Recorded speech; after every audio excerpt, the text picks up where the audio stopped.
চলচ্চিত্র শিল্পী সমিতি 2017-18 মেয়াদের নির্বাচনে সর্বোচ্চ ভোট পেয়ে রেকর্ড গড়লেন চিত্রনায়ক সাইমন সাদিক।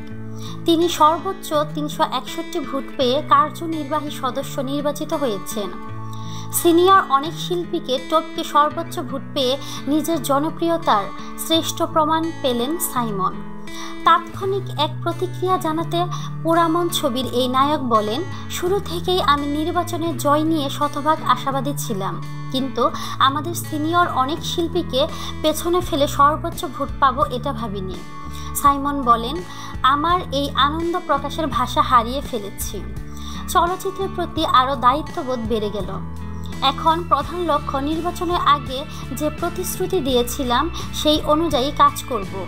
শিল্পীরা একটি পরিবার, জয় পরাজয় যাই হোক না কেন সব শিল্পীদের নিয়ে একটি পরিবারের মতো চলচ্চিত্র শিল্পের উন্নয়নে সকলের সঙ্গে কাজ করার আশা ব্যক্ত করে সাইমন। দ্বিতীয় সর্বোচ্চ 349 ভোট পেয়ে নির্বাচিত হয়েছেন মৌসুমী, এরপর 344 ভোট পেয়েছেন রুজিনা।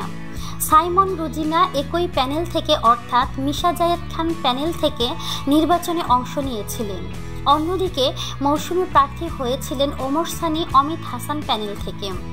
এই নির্বাচনে মিশা সওদাগর 259 ভোট পেয়ে সভাপতি নির্বাচিত হয়েছেন। তার প্রতিদ্বন্দ্বী প্রার্থী ওমর সানি পেয়েছেন 153 ভোট। অপরদিকে জায়েদ খান 279 ভোট পেয়ে সাধারণ সম্পাদক নির্বাচিত হয়েছেন। তার প্রতিদ্বন্দ্বী অমিত হাসান পেয়েছেন 145 ভোট। নির্বাচনে মোট প্রার্থী ছিলেন 57 জন। 624 জন ভোটারের মধ্যে 558 জন ভোট প্রদান করেন, যার প্রত্যেকেই চলচ্চিত্রের নিবন্ধিত শিল্পী। তো প্রিয় বন্ধুরা, আপনাদের কি মতামত তা কমেন্টের মাধ্যমে আমাদেরকে জানিয়ে দিন। আর অবশ্যই আমাদেরকে লাইক, কমেন্ট, শেয়ার এবং সাবস্ক্রাইব করতে ভুলবেন না।